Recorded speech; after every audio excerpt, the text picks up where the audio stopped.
மின்சார வாகனங்களை கொள்வனவு செய்யும் போது பொதுமக்கள் கவனமாக பரிசீலிக்க வேண்டும் என்று இலங்கை வாகன இறக்குமதியாளர்கள் சங்கம் வலியுறுத்தியுள்ளது.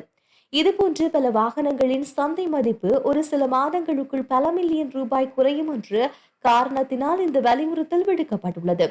ஊடக சந்திப்பொன்றில் உரையாற்றிய வாகன இறக்குமதியாளர் சங்கத்தின் தலைவர் இந்திக்க சம்பத் மெரிசிங்கோ இது தொடர்பான தகவல்களை பகிர்ந்துள்ளார்.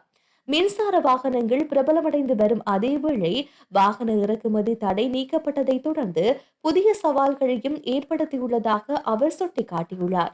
பிரபலமான மின்சார வாகனங்களை தவிர கட்டுப்பாடுகள் தளர்த்தப்பட்டவுடன் முக்கியமாக சீனாவில் இருந்து அதிகளவான மின்சார வாகனங்கள் இறக்குமதி செய்யப்பட்டன.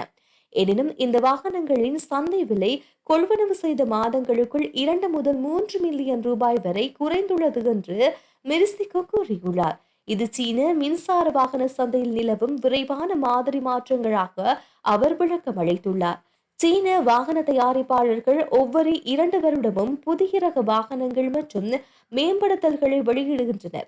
இது பழைய மாடல்களுக்கு விரைவான மதிப்பிறக்கத்துக்கு வழிவகுக்கின்றது. ஜப்பானிய வாகனங்களில் அவ்வாறான நிலை இல்லை.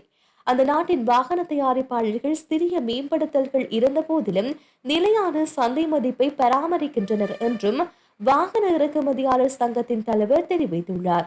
20 மில்லியனுக்கு கொள்வனவு செய்யப்படும் ஒரு சீன மின்சார வாகனம் 5 அல்லது 6 ஆண்டுகளுக்குள் அதன் மாற்று விற்பனை மதிப்பில் 7 முதல் 8 மில்லியன் ரூபாய்கள் குறையக்கூடும் என்று அவர் சுட்டிக்காட்டியுள்ளார்.